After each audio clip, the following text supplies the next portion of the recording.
Sa CTU Main Campus. Kaninyong tanan, maayong buntag. Kamo nga nagpaminaw diya sa radyo, nagtanaw sa teleradio. Duyog imi ninyo sa amo rong pangaliya ngadto sa Ginoo niining bahina sa atong halad sa kapamilya. Kay lagi anogon kaayo ko ng atong mga buhat nga mga maayo dili malista dito sa langit.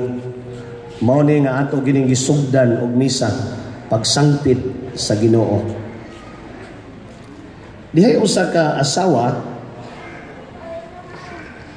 giingnan siya si ambana nga, "Day, ako may nalingkamot nga makapundar ta balay o kini ato makabtangan, yan ako'y daghang kwartas bangko, imo ni tanang butang, pero ang kwartas bangko ang tanan ako Kung mamatay na ko, ipadaan ang tanan. Dadon ko na ngadto sa kamatayon." Una na unsa ka ingon, basta kay ihatag na nako, ako nang dadon tanang kwartas bangko. Hala, ingon nga asawa mo, imong gusto imo na tanan. Namatay ng bana. Pagkamatay gyud sa bana, mao ni nga nahitabo, gilubong, paglubong na ang amiga adtong maong asawa nangutana unya, "Mare, katong giingon sa imong bana nga ipadatanan niyang kwarta imong gipadaka," ingon siya nga, akong gituman mao mayang hangyo, akong gibadaan tanang kwarta niya sa bangko. Ingon, "Ha, naunsa ka mari katanga nimo oy?" Ingon siya, "Tanan gyud mari," siya, "Tanan mo lang, pero bahala nito siya, kay ako mang gi-check siya na withdraw ato dito." Gi-check lang sa diay niya. Duha ka punto ang akong ipaabot ninyo. Dunay kinabuhi human sa kamatayon. Ang kinabuhi sa ikaduhang punto nako, dili sumpay sa unsay atong kinabuhi na kalibutanon. Lahi kana nga kinabuhi, lahi nga pagkinabuhi ang umaabot unya nga kinabuhi human sa kamatayon. Niingon ko nga dunay pagkabanhaw sa atong ebanghelyo karon. Naghisgot dinhi mga tao pundok sa mga Saduceo, pundok nis mga Hudiyo nga di motuo nga ang tao mabanhaw. Inig kamatay sa tao awana nga ang atong kinabuhi kutob ras kamatayon. Kay matud pa nila magtutudlo ilang giinan si Jesus, kana bang salikwaot kaayo nga motuo mo pagkabanhaw? Ingon sila ang mga Saduceo, sa atong balaod, sa balaod ni Moises, kung ang usa ka asawa maminyo, unya ang bana namatay nga wa magbilig anak nining asawa, ang manghod obligado nga magpakasal, unya manganak yun sila sa ngalan adtong namatay. Dunay 7 ka managsuon nga matay, silang tanan ng asawa sa babay, unya nangamatay. Sa katapusan, namatay usab ang babay. Kang kinsa man siyang asawa nga silang 7 ka managsuong lalaki nakapangasawa man niya. Kuna ay pagkabanhaw, kang kinsa man siyang asawa, si Jesus nitudlo og kamatuoran karon.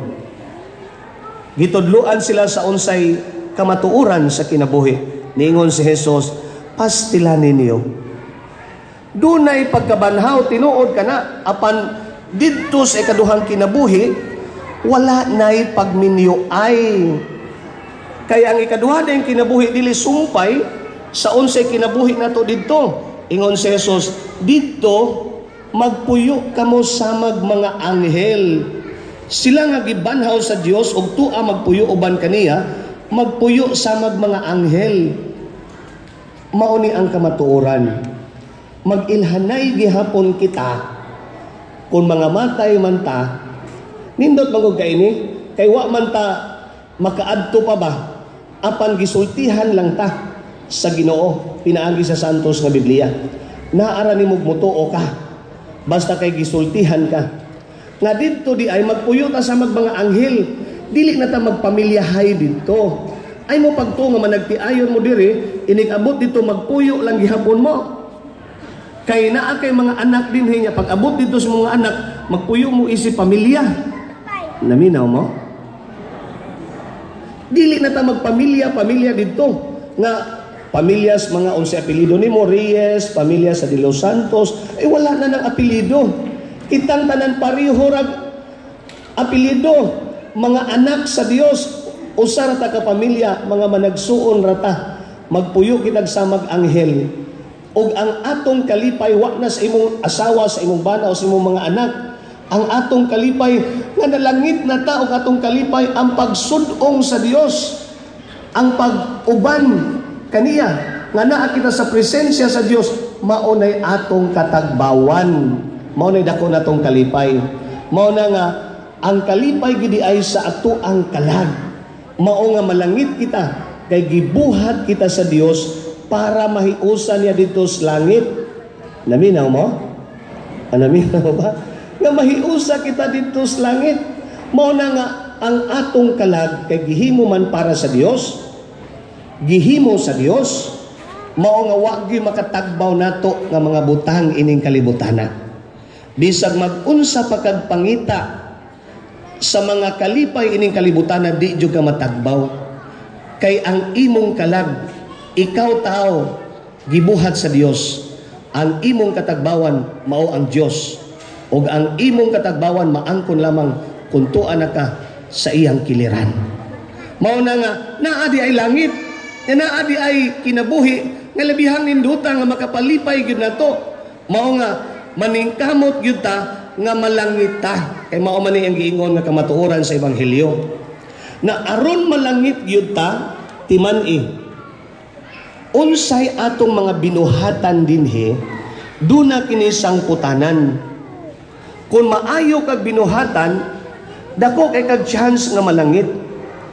Ang pagkalangit base kana sa atong mga maayong buhat o inubanan sa kaluoy sa Ginoo. Dili lang sad na imo ra nga aron malangit kab, mahimo na nimo, dili na mahimo nimo.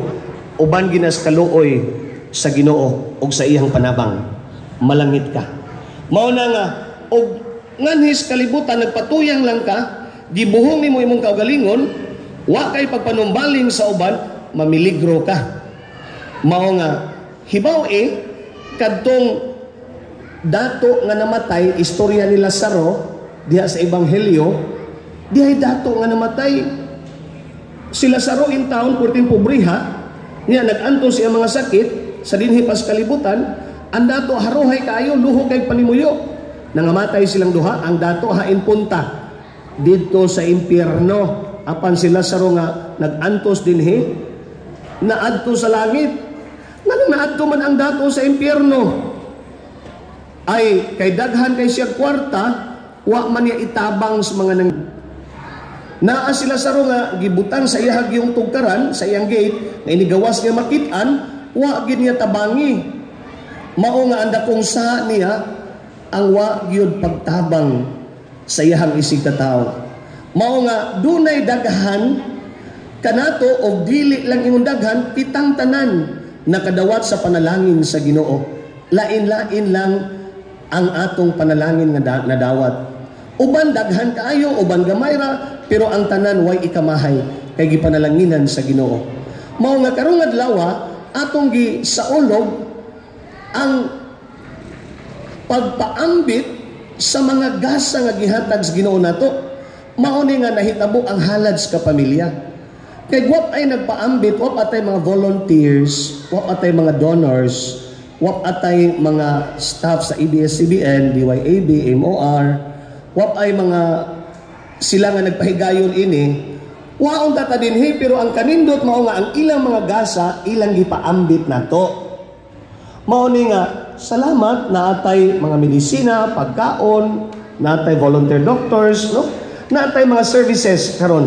So mao na nga ang ilang mga skills, ang ilang mga kahibalo, ilang mga talento, ang panahon, mao ni gihatag nila naturon. Mao ni nga anha diha ang sukdanan sa ato ang pagkalangit. Anha diha magsugod, no nga kanang atong mga maayong buhat. Mao na nga salamat kay naghimo kita niini. Mao na nga nag-ingon diha sa Lucas 16 chapter 9 nga nag-ingon, gamita ang bahandi nimo nining kalibutana aron makabaton kag mga higala.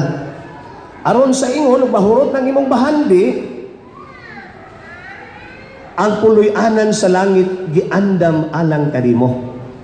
Maimo ang langit, kung ikaw di ay magmanggihatagon, sa unsay na animo imong gipaambit, mao ni nga ato ning gipalanog ninyo nga naminaw, kanato karon sa DYAB, kamo nga nagtanaw sa teleradyo, pagmanggihatagon, kung gusto kang malangit, mao na nga, magmanggihatagon di ay kita tungod kay kanang atong nadawat dili na para ato kundi gihatag sa Dios aron mapaambit nato channel of grace. Kita lang mo ay taytayan sa grasya, agianan sa grasya. Mao na nga salamat nga mga nagpaambit. O kita nga midawat karon sa mga services, kita na sad kun naa sad tay atoa andam gyud ta nga mo paambit. So mao ni nga mutakod unta ang maayong buhat nila nga nagpaambit nga kita usab mapaambiton sab sa unsay naa nato. Natingali ikumparar ang ato ang mga gihimo karon nga mga kaayuhan, ikumpara sa dako nga problema sa kalibutan, gamay ra gyud ni. Gamay ra kay ning atong gihalad grand halad sa kapamilya. Tungod kay hilabihan ka baga sa katawhan ang nanginahanglan. Ang kadako sa problema, apan por lo menos naa kitay gihimo, naa kitay gisugdan nga mga maayong panig-ingnan. Bahalag gamay ra ni ikumpara sa dako nga mga panginahanglan. Buhaton tagid ni kanunay. So salamat sa inyong gihimo nga halad sa kapamilya. Bahalag gamay matud pa ni Mother Teresa nga bisag usa ka ra ni sa tubig kung imong ikumpara sa nagkalaud-laud nga dagat, apan timan ang dagat di gina siya mahimong ingon ana o ang dagat kun wa ning usa ka to makuwangan gyud siya usa ka to.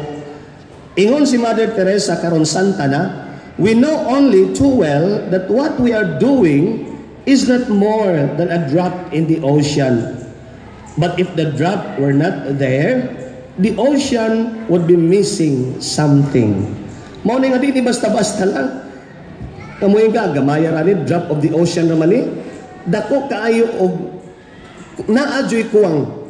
Bisag drop of the ocean lang pero makuwangan jud ang ocean og usa ka drop kundi ta mohatag kugwaan ning usa ka drop, no? Mao na nga bisag gamay ra ni ato ning gihimo. Mao na nga hinaot ang atong gihimo dinhi bisan ginagmay lang mutakod sa uban. Unya ni hunghong ko ni Sir Leo nga maayo nga padayunon lang yun ug mao sa ilang tinguha, no? Nga ang atong halad sa kapamilya sugdan gyud og misa. Tungod kay anugon lang ang atong mga maayong buhat nga mo himo tag maayong buhat kay abi ninyo mo himo kay maayong buhat malipay man ka. Tinuod na dili. Manghatag ka, malipay ka. Mubuhat kag maayo na adyoy kalipay, gasa ka na sa Dios. Ang kalipay nga imong gibati mao nay pagpukaw sa Ginoo. Paagi sa pagpukaw sa Ginoo nimo, unsa o kinsa ka kay gibuhat gyud ka sa tinud-anay nga maayo. Mao na nga sa diyang manghatag ka, napukaw ang imong tinud-anay nga pagkatao, mao na nga malipay ka. Pero wa ta magbuhat og maayo para lang malipay. Aron ta moingon nga we feel something good. Gibuhat ta ni out of love nga nahigugma ta sa atong isig ka tao. Mao nga ang atong gugma atong gipakita kay mao may giingon sa Ginoo. Higugma ang imong isig ka tao sa mas kaugalingon. Mao ni nga pagpadayag kini sa gugma. Mao na nga ang ilag yung slogan sa DYAB, balang na pamilya. Mao na nga sa ngalan kini sa gugma, out of love. Gihimo tani.